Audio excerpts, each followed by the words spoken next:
Good morning, everybody. How are we doing? Sammy and United People's TV. It is Tuesday, the 8th of October, and today could well be a big day for Manchester United. Jim Ratcliffe, Joel Glazer, Omar Barada, Jean-Claude Blanc, Colette Roche, Roger Bell, Dave Brailsford, Dan Ashworth, Jason Wilcox. I mean, how many people are involved? My God. Are all meeting in London to discuss Manchester United. A meeting which happens once a month, but topic of conversation today is certainly going to be Erik Ten Hag's future. Will they decide to give Ten Hag another opportunity to prove development and progress, or will they decide that now is the time that they want to move on and go elsewhere? What I'm going to do in this show today is run through everything that's been reported in the wider press and then run through an article that was dropped this morning by The Athletic in terms of what we can expect from this meeting today. No one knows exactly what time it's happening. Ratcliffe was at Old Trafford yesterday. I'll cover all the news, all right? And as always, please send in your comments and your questions, and I'll try and answer as many as I can throughout the show. Good morning to you, Carl. Good morning to you, Ant, as well. You're there. Alex, how you doing, buddy? Josh, you're there too, as always. The old regs, the old mods. And the mods are important because the chat gets crazy in here. So everyone just be nice to each other. It's just easier to be nice. I think so in life. Sometimes you can be a dick though. You've got to pick and choose. Pete, good morning to you. JC, you're there as well. John, Natasha, Richard, Haley. We've got Andrew, Steve, Liam, and Mania. Good morning to all of you. There's more of you as well. We've got Maloki on Facebook. Good morning to you. Wayne, Musa, John, and let's get one more name. Eze and Matt. Good morning to all of you. As always, I'll run through news or big news stories around Manchester United before we get into the main show and talk about United. All right? Fire any comments. This is a big one from yesterday.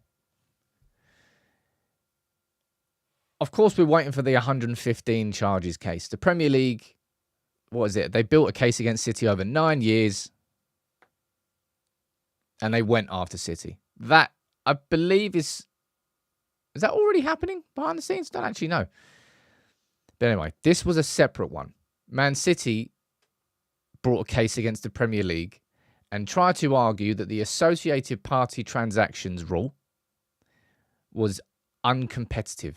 I think that was the word that they used. And that means City trying to bring in a sponsor from Etihad Airways, who their owners also own, right? This is what's being reported yesterday, and I think how it's being reported is really quite interesting. Man City visited from the Times. Man City victory as Premier League sponsorship rules declared unlawful. We're going through and read a little bit of the article first. Rules deemed unlawful because they did not take into consideration interest-free loans from shareholders to clubs in terms of PSR and all that jazz. Likely changes in regulations could lead to City striking more lucrative deals. So it's been reported as a victory there. And I think this part is interesting, right? Because you got a Man City statement here saying, look, the club has succeeded with its claim. Like, we've been victorious. And then you go to the Premier League and the Premier League statement saying the Premier League welcomes the tribunal findings. You'll see that Man City, someone's not happy outside. Can you hear that on the mic? Might have to close the window here. That's why I can't leave a window open in studios. It's got to be quiet environments. Anyway, so it seems like Man City is sort of reporting this as a victory and the Premier League are reporting this as a victory. Well, who's won then? No one really knows. But this is kind of where my mind is, right?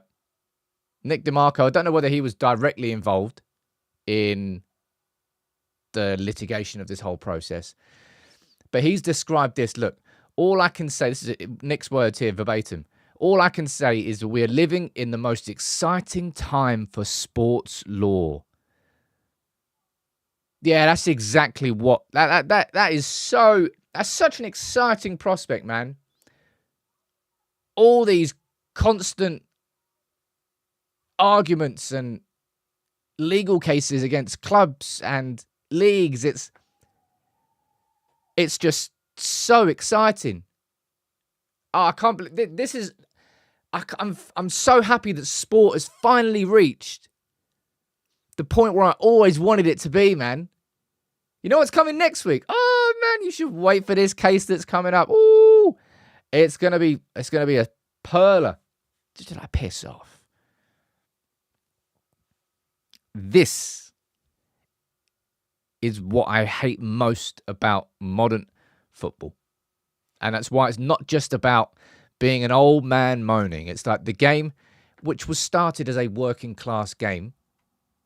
Like most things in life, once something earns enough money and enough rich people dig their fingers in. And the Premier League have done this, by the way. The Premier League have done this themselves. Now, you could argue this is just an extension of, when the Premier League came in and was created, that kind of was a bit of a money grab and the establishment of something elite. I think the Premier League was good for England. However, what the Premier League have done here is they've let the Wolves in the door and now they're getting eaten by them. And do you remember when Jim Ratcliffe kind of joked last... Well, someone knows when it was. Jim Ratcliffe joked and said, if you're not careful, we're going to end up spending more on lawyers and accountants than we are on our football staff. And he wasn't really joking. And that's just the way football has gone and the way it's going. And why so many United fans, I can't speak for all of them, but some United fans supported the idea of being taken over by Qatar or a Qatari-backed takeover because, if you can't beat them, join them. Well, if they're going to do it, then we may as well do it as well. Now, I will always want Manchester United to do. I don't care what any other club are doing in that sense. We should do it our way. We always have. We've been the trendsetters, but not anymore. Anyway, that'll come in time. But yeah, don't worry, ladies and gents. This really is the most exciting time in sports law. That is just, man, I'm buzzing about that. Can't wait for them to play at a 4-3-3. It's like two lawyers going down the wings, little barrister in the middle. Oh, yes, yeah. Jeez. Unfortunately, John, it happens, right? In capitalism and in politics, there's corruption, there's underhand. That's now permeated into football, and it's just going to get deeper and deeper. It's the whole idea of why you need an independent regulator, which I don't think the Premier League actually wants. Right. Anyway, let me run through. So that's the bad news. Let me run through some good news, which you might say is a bit strange. Oh, yeah, great, Sam. I'm so happy that Garnacho, Mainu, and Mazraoui have pulled out of international duty with injuries. It's not really injuries, though, is it? Big word. Precaution. I've been wanting to see this for so long now, right? There is so much football that the best way to keep players in shape and fit and not fatigued is to keep them at the club when international duty happens, when friendlies happen. Oh, it's the Nations League. It's not a friendly. Yeah, it's a friendly. No one cares. So to see Garnacho, Mainu, and Mazraoui, that's what I want to see. I want to see the club doing that more, man. Manchester United should be encouraging our players not to lie, but just exaggerate the truth. Oh, my knee's feeling a bit. Ooh. Boom, 2 weeks off. You just don't get that in football anymore because there's constant football.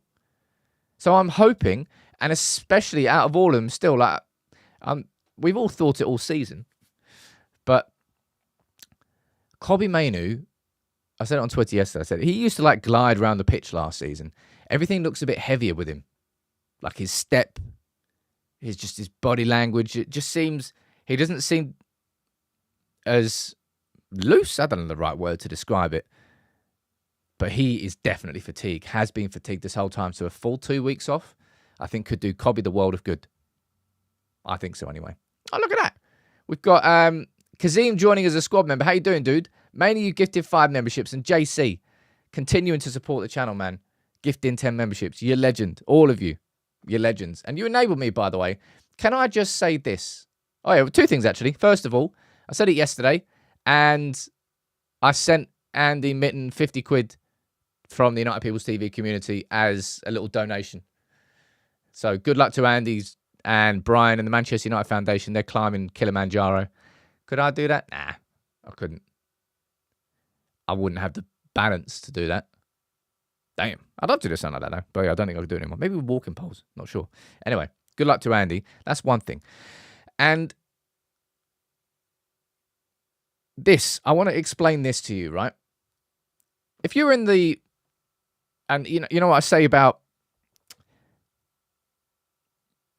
you can choose what content you put out on your channels, right?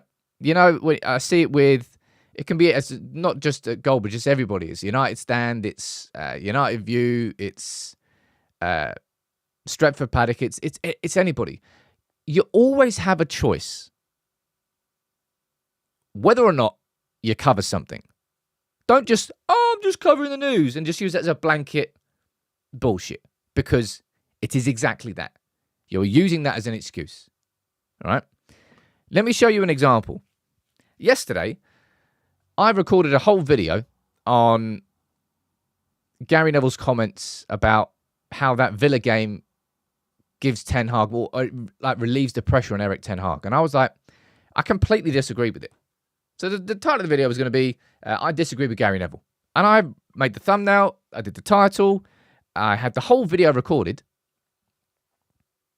And I decided, I sat there and I went, do I really want to put this out right now? I sat there, had a talk with the team, and we said, no, let's bin it. And that video didn't go out. Because I thought, in the context of how United fans are feeling, to drop something, even though I feel I was correct in what I was saying, it would just be like, do we really need this right now? So I binned it. And then what we published instead was this video, which was a mini doc that we had made on the media and how the media portray United versus how they portray other clubs. And it's about double standards. And we've showed plenty of examples inside the video. I'll be honest, man, that video was 8 minutes long. I swear it would have been so easy to make that video 20 minutes long. And maybe we'll do another little follow-up on it. Well, we're going to be doing one on Graham Souness. Been planning that for a long time. And any others sort of, if there's any other videos like that that you want us to do, fire it into the Discord. Tag me in it. Tag Joe in it. Joe Gosh. Sort of send your ideas over. But anyway, my point here is that this idea that, I can just use a headline, I can use whatever, Thomas Tuchel's in talks with United. He's not. He isn't. So don't lie to people. Use that as a title and say, I'm just covering the news.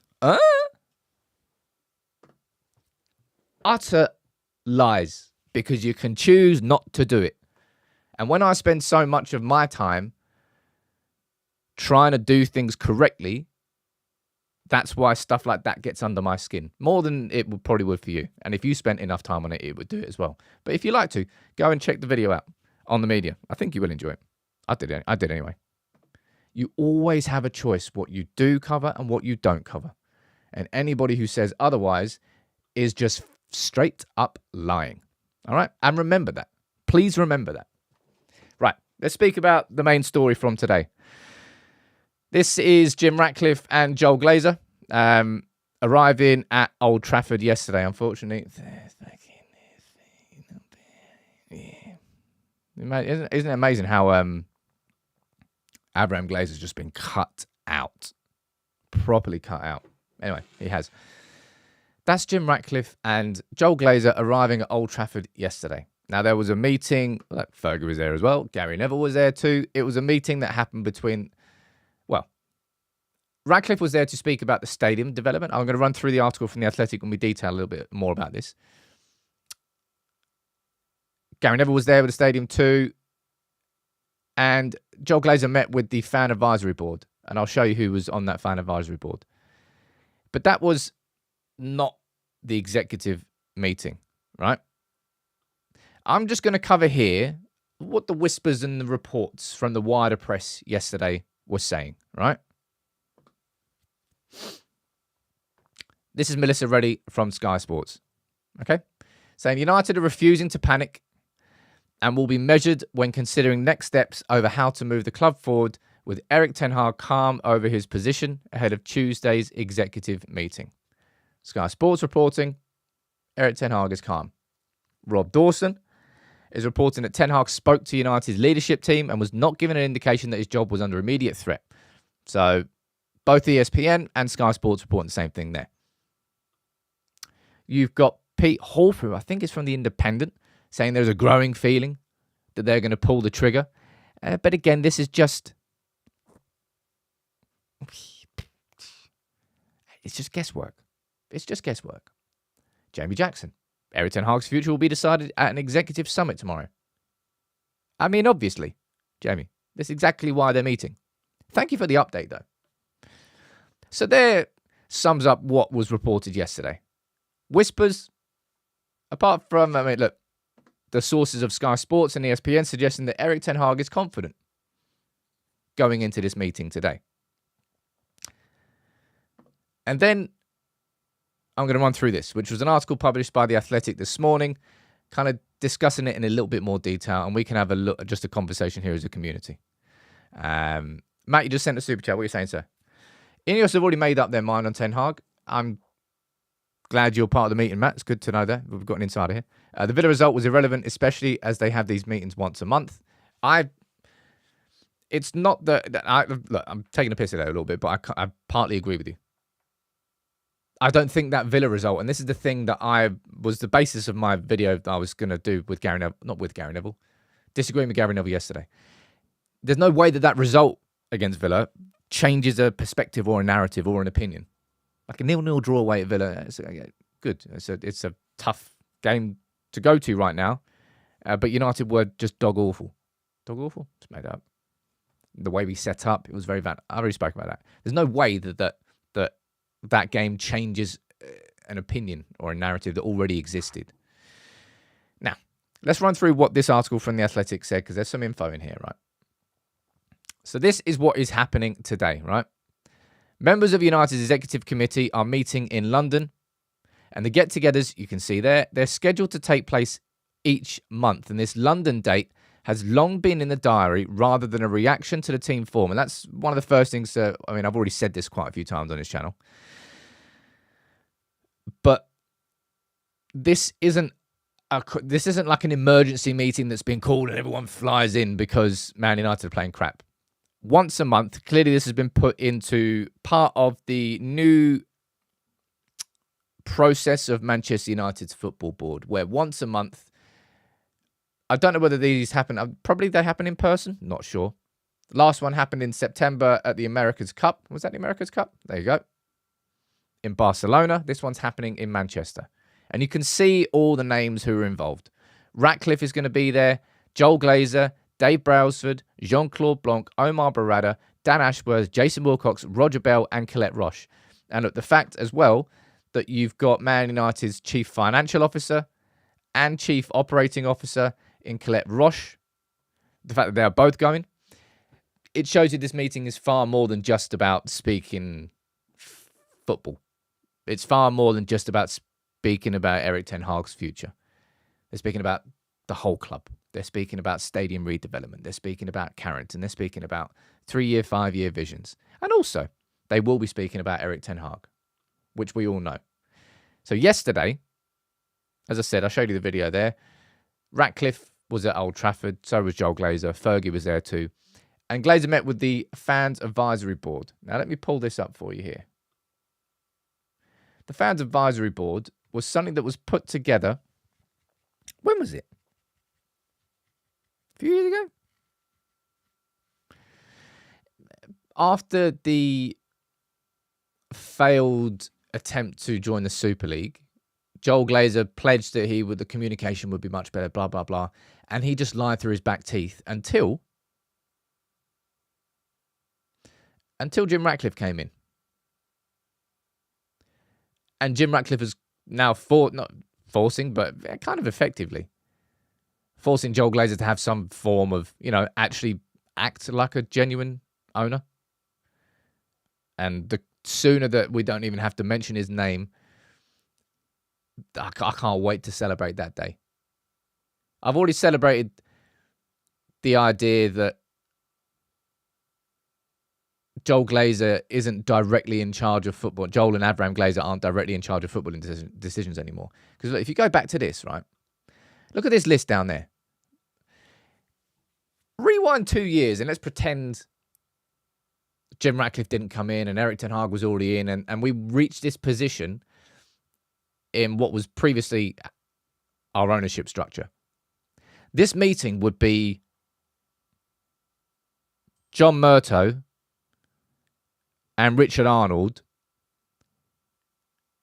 just staring at each other over a table, kind of twiddling their thumbs. Going, what should we do? I've got no idea. What do you reckon? Should we flip a coin? Yeah, go on. That's about as far as our football operational structure was before. But look how much deeper it is now. So in that sense, I've got a bit more faith. But right now it's kind of hard to have too much faith in what United are doing. Anyway, this is what the Athletic are reporting on this. Okay, will Ten Hag's position be under discussion? Yeah, it will be. Should the conversation continue, it can be anticipated the executives would contemplate what an exit would look like. And Ruud van Nistelrooy has been touted as a possible replacement on an interim basis.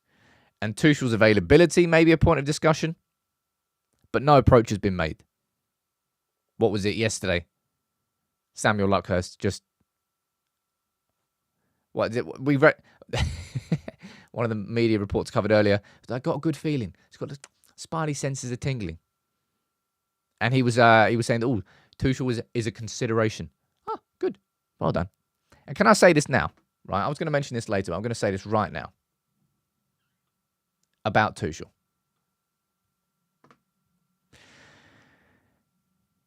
If this man wasn't unemployed, the noise around him would be minimal. It's just my instinct here on how I see this whole thing being portrayed. If Thomas Tuchel was in a job just like Julian Nagelsmann is or just like Inzaghi is, there may be an article here or not, but it will just be that. Just one speculative. The reason that they're going in so big on Tuchel isn't because he is the number one choice at Manchester United. Love Thomas Tuchel more than anybody else. It's because he's unemployed, man. And therefore, it'll be free to bring him in. And therefore, even 2 + 2. That's exactly what so much of the reporting on Tuchel is. Personal opinion there, right? But some people just gobble, gobble, gobble. I mean, this kind of goes without saying, doesn't it? Ratcliffe is believed to have the decisive say on Ten Hag's position. Ratcliffe is the man with the hand in his pocket, right? Ratcliffe is ultimately the man who is in charge. But in the same way that if you're going to build a house as a billionaire, I don't know where this analogy came from in my head, but it kind of makes sense. If you're going to build a house as a billionaire, you might be in charge of that house, but the architect is going to design it. You'll have to agree with what they've done, but the architect that you pay to do their job that you are unable to do, you will take their recommendations on what that house should look like, but the architect will be who designs your house. It's exactly the same situation here with Ratcliffe and this. He may be the man whose money it is. He may be the man who's putting his hand in his pocket, but he will not make the decision. I mean, he will listen to the people that he employs, who are far better placed to make that decision. He might have to sign off on it, but that's about it. And I'm sure Jim Ratcliffe would have his own opinion on what he would like to see. But that's an opinion from the outside rather than an opinion from the inside. Jason Wilcox, who's there every day in training and will know far more about Ten Hag's relationship with the players than probably anybody. Dan Ashworth will know a fair bit about that too, but Jim Ratcliffe will probably only knows as much as he knows from the outside than what he's told by Brailsford, rather than being there day to day. So, look, Ratcliffe may have the final decision, but it's going to be Ashworth, it's going to be Wilcox, and it's probably Ashworth and Wilcox, really, are going to be doing the majority of it. Barada will I suppose Barada will be heavily involved as well. It'll be those three, right? Let me see what everyone else is saying down here in the comments. Dad's saying, Sam, do you think he deserves to be sacked?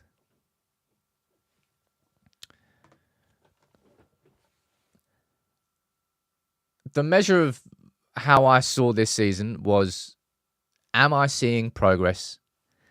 Am I seeing development? And I'm not seeing anything right now. I think I've said that. That's why I held on. I didn't hold on to it, but I looked at that game against Crystal Palace and I was like, there it is, man. Where have you been? But it's just been fleeting. The control has been fleeting. We had control against Villa, but to the detriment of our attack. Right? Let me see. I can see you're all getting involved in the comments here saying to check out what's being... Let's see what else is being reported. Sky Sports saying that Tuchel's, not been approached? Oh, imagine my surprise. Tuchel stuff is hot air, man. Tuchel stuff is peak media, just... Yeah, go on, yeah, put our two together. Yeah, nice, good. Like, if Ineos are going into this meeting, right, the start of the meeting is, well, let's be honest, it's quite simple. We've been crap this year. All right, there is no development there. The argument isn't, have Manchester United developed enough this season under Erik ten Hag? That's not really going to be the point or the conversation that they have at this meeting. The question is, do we all still have enough trust and belief in Erik ten Hag to give him the next 7 games before the next international break to show that what we've seen so far isn't truly reflective of how this season can go? In my opinion, that's the question that everybody will give their opinions on, and they will come to a conclusion. If they come to that conclusion, then I think they will decide that Erik ten Hag, he's got this next month now, and those next 7 games, I already ran through those. He's got his next 7 months to show that development. All right? And if he doesn't, then in that November international break, he will be replaced. And he will be replaced by Ruud van Nistelrooy. I said it straight away, and you're seeing it kind of widely reported now.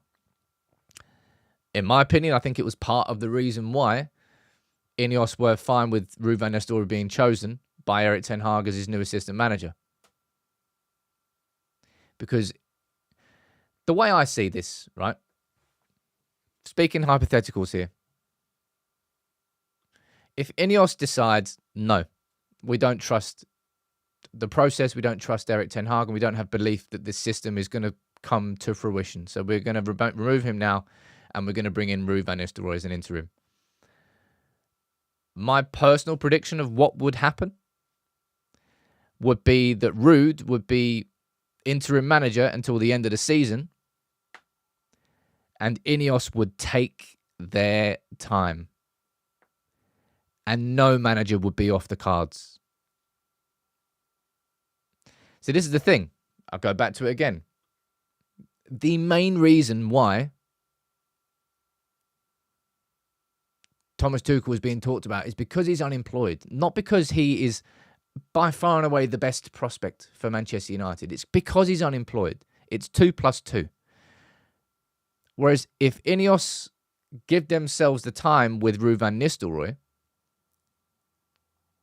and they give themselves until the end of the season, absolutely no manager is off the cards. Maybe there'll be a couple of managers. Arteta's off the cards. You know what I mean? Like, and I think that's how Ineos would approach it. You know what Jim Ratcliffe always said? Well, not always said. He said it once. We'd rather walk to the right solution than run to the wrong one.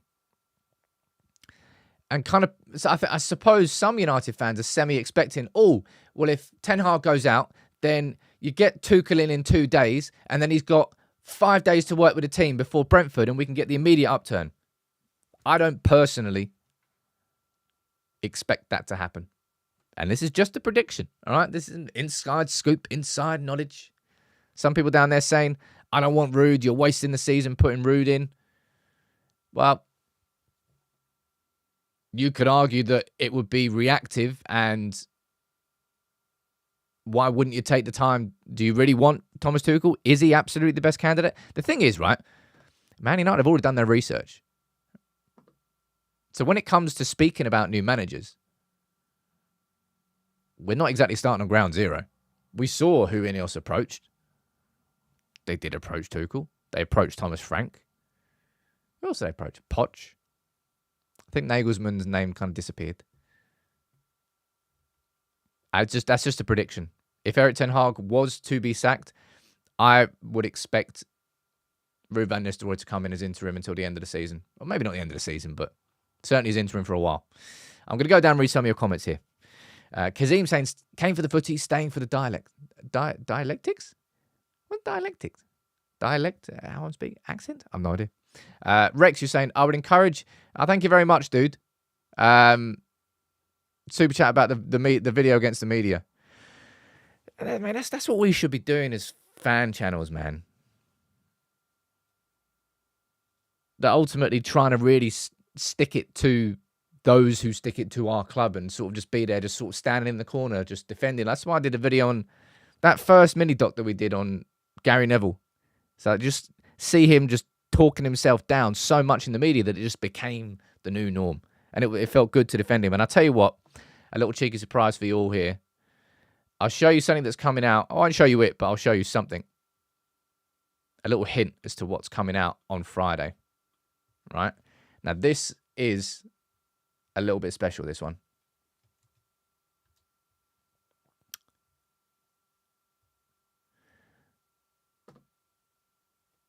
Oh, baby. So on Friday, the 11th of October, we are going to be having a video on a certain David Beckham coming out. And how much it is forgotten how good a player David Beckham was because of the celebrity that everybody remembers first. That's going to be a video that's coming out on Friday. It's already done. It's already ready. And it is an absolute scorcher. It really is. If I do say so myself. So that's coming out on Friday. Soonest is going to be coming up next. Hopefully going to get the Soonest one next week. JC, you ledge, man. Thank you for gifting 10 memberships again. Honestly, to everybody, like JC gifting memberships, anybody who sends in super chats, you're all enabling me to make more of this style of content. Right? Yeah, Josh, I have seen Beckham on the Hot Ones, and there may be a certain video inside this mini documentary that you'll see on that. There you go. This is exactly what Sky Sports are now reporting us. You all just told me about it. And here we go. Manchester United have not made an approach to Thomas Tuchel. No, of course they're not. It's just...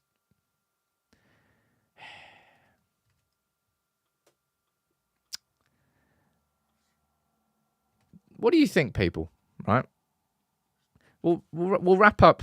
I don't know. We can just have a little sort of ask me anything, I suppose, in the next 5-10 minutes. But what do you think is going to be happening today?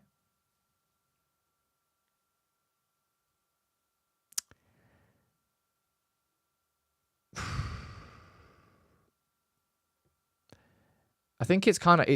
I think even I saw a video from Rio yesterday saying it's hard to see or to hold on to what this is now. What it is we're supposed to be holding on to. And this is from somebody I followed Ten Hag right from the beginning. I knew his approach. I knew his tactics. I saw what happened first season. I saw the mistakes in second season. I saw the summer that we've had. I knew the switch in that we were going towards this season. And I just struggle on a game-by-game basis now. It's because like the Villa game, for example, was a needs must, but was so far away from the Ten Hag style that we want to see that we know that was just a kind of a one game only. That was a one bang. That was all right, needs to do this. And it's probably why 6 or 7 of the signings were on the bench. It was sit deep, defend that box, maybe get a goal on the counter. And then the Porto game was, well, we saw that all last season. It was a repeated of mistakes, and that's why it was so frustrating. The game before that against Spurs, 1-0 down after 3 minutes, heads gone, and then we were just atrocious and we couldn't play through them.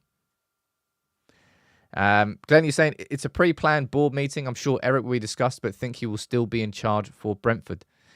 Lee saying, Sam, do you want a change now? I think Ten Hag should remain, but maybe it's still early to cut the losses and move on.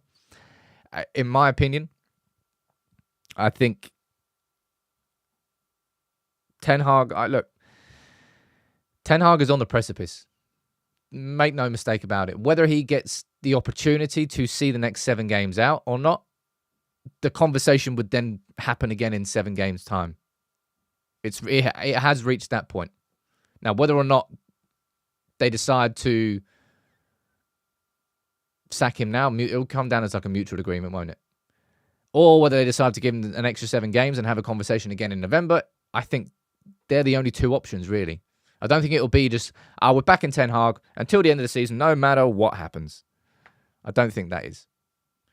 Tuchel was inevitable? Absolutely is not inevitable. Quite a few of you wanted me to go after Jamie Carragher. I actually think Jamie Carragher's he's a decent pundit. He is. He's actually quite good. But he does spit at kids. Damn. Kind of hard to measure, isn't it? Kind of hard to measure. What I was saying down here. Can we send Erik on loan and see how he does? You send managers on loan? Is that a thing? Has that ever happened? Don't think it has.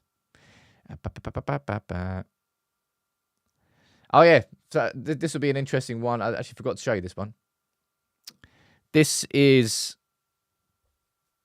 what's being reported by The Athletic in terms of how much it would cost to sack Erik Ten Hag. They're saying it could be potentially as much as £16 million. So obviously he had his contract which expired at the end of the season, but he was given another 12 months. So 16 million. Thereabouts. Well, that's at a maximum. We don't know whether there's like break clauses or anything like that in it. And it's all speculation because they can't know exactly how much it's going to cost. What are you saying down here? Joe saying, are they going to backtrack on the decision they made 2 months ago? And I suppose it would be. You know, something I thought about as well, right? Again, hypotheticals. I don't particularly think that if Ten Hag goes, that it'll be Tuchel in straight away, a great old... Because if that happens, then an entire backroom staff will go as well. The 2 new assistants that are just brought in will be going. Probably Andreas Georgeson, a new set-piece coach, is probably going to be going too, because no manager comes in, really. I mean, I'm sure there are some examples where certain people get kept, but not really. When new managers come in, they bring staff with them. And when managers get sacked, staff leaves with them. But what, you're going to get rid of Ruud 2 months after you brought him in, and Rene Hackett, and Andreas Georgeson? Seems odd. Again, reiterate my point of why I think if he does leave, then I think Ruud will be given the job on the interim basis. Maybe not to the end of the season, but I think so, because that will open the door for any manager to be available come the summer. You know how Ineos wanted Omar Barada, and they got him. He was already employed by... I don't care if he's employed by City. And this is a big thing as well. Again, I reiterate back to why I think Tuchel is being talked about now. Ineos don't care if somebody is employed or not. They care to get exactly who they want to get. Now, truth be told, Ten Hag isn't Ineos' manager. So if it reaches the point where they do move on, they won't just jump immediately to Thomas Tuchel because he's available. He's managed at Chelsea, and if he's decent, is he exactly who we want? And if the answer is no, they will wait, and they will piss off clubs, and they will go and approach exactly who they want. just like we did with Dan Ashworth. And what happened? We got Dan Ashworth. We may have had to wait for it, but we got Dan Ashworth. And for the price that we thought that we should get him for. Ineos have got their men so far in the positions of power. And if they decide to move on from Erik ten Hag, I very much doubt they're going to be jumping and running into Thomas Tuchel. Unless, behind the scenes, he has been decided that he is absolutely the best choice. Even if any manager's available. Nagelsmann or Inzaghi or Amorim, or there's loads you can throw into that name, right? We've decided that Tuchel is the best one, then they'll go for him. Theodore saying, I thought we'd have at least some stability this season. Sucks we have to go through this. Theodore, we would have stability if progress was there. And I'm not talking about United being top of the league. I'm not talking about United having scored 50 goals so far. That's where we ultimately want to be. After 7 games, that would be quite a good record. But we just, in fact, instead of developing, we're going backwards. We've actually somehow beaten our worst start to the Premier League ever last season by how we played this season. And the same way in European football, away from home, the same results and the same style. And that development hasn't come. It hasn't come. And that is why this meeting is happening, right? Let me see what you're saying down here in the comments. Chris, you're saying down there that Tuchel's not a better coach than Erik ten Hag. You know, one thing it's going to be said, Ten Hag is a crap coach. He's not a crap coach. But his approach with Manchester United is just, he's not been able to bring that proactive, because when he was at Ajax, he was the best team in the league. We played at the best team in the league because we are the best team in the league. And it worked. But at United, that's just not worked in the league because the league is so hyper competitive. You can go to Brighton and you can go to West Ham and you can go to Bournemouth and you can have hard games every game. There is really no gimme in the Premier League anymore. Like, the quality is just better. Obviously, like Ipswich and Southampton and Leicester, I think, come up this year. It's always tough for those relegated teams to stay in the league. It doesn't happen too often. It happens every so often, but it doesn't happen too often that a team comes up from the Championship, stays up that season, and is able to build on it and then establishes themselves as a Premier League team. Nottingham Forest is trying to do that this year, right? But Ten Hag is a good coach. But he has got it spectacularly wrong with us. In those three big things. I can do a video on this maybe in the future. I've already told you these before. One, switching to one number 6 and 2 number 8 system last season and sticking with it all season. Number 2, the inverted fullback and how much that's hurt our left-hand side and Rashford and just left a huge hole that everyone keeps exposing. And number 3, how poor our front press is and disconnected it is. And the man marking pressing system that we used last season. All these things, just chaotic tactical decisions. Brentford, of course, have done it. They've come up and stayed there. Brighton have done it. And as I said, it's not impossible to do, but it's really, really hard. And Ipswich, as much as I enjoy watching Kieran McKenna's football style, it's happening with Southampton too. And it happened with Burnley. Was it last year? They got 100 points in the Championship playing expansive, beautiful football, and they come to the Premier League and they're like, what? Wow, this is a little bit more difficult. And they got absolutely booted out the league. Look, the meeting is happening today. I've ran through everything that was written by The Athletic and what the wider press is reporting. Don't believe any of the Tuchel nonsense, man. It's convenient hot air because he's unemployed. He would be a candidate. Of course he would be. If Ten Hag was to be sacked. But it goes no further than that right now. Okay? And I just want to say one more time, thank you everybody for responding to this video in the way that you did. Truth be told, I've been sitting on this video for a week or two and I was like, I don't know when the right time to release this is, but yesterday just felt right. And as I said, I had a video that I could have done that was, I suppose, negative, and I decided that right now that's not what United fans need. and was able to put out that video instead. And that's because of you supporting the channel and the type of content that we can do. We do things differently here at United People's TV. And every United channel should be doing stuff like this. Because these are the videos that we should be making. All right? You want to talk about influencers? Well, you can influence. You can choose how you influence. You can choose what news you cover and what you don't cover and how you cover it. Simply reacting to stuff. Nah, it's not. You can't use that as an excuse anymore. If you are, yeah, you're going to get called out. Simple as that. Right, I'm going to wrap this up for today. I might be back later on. It may well be that nothing comes out today. I imagine something will come out, so I think I probably will be back here later on. And if I am, I'll go live and we'll discuss what happens, all right? Thank you all for joining in. Thank you all for your comments. Please drop a like on the video. It does make a big, big difference. I might see you later on. And if not, I'll see you tomorrow morning, all right? Because I won't do a video this afternoon because we don't know what's going to be happening, all right? So it wouldn't be right. Take it easy.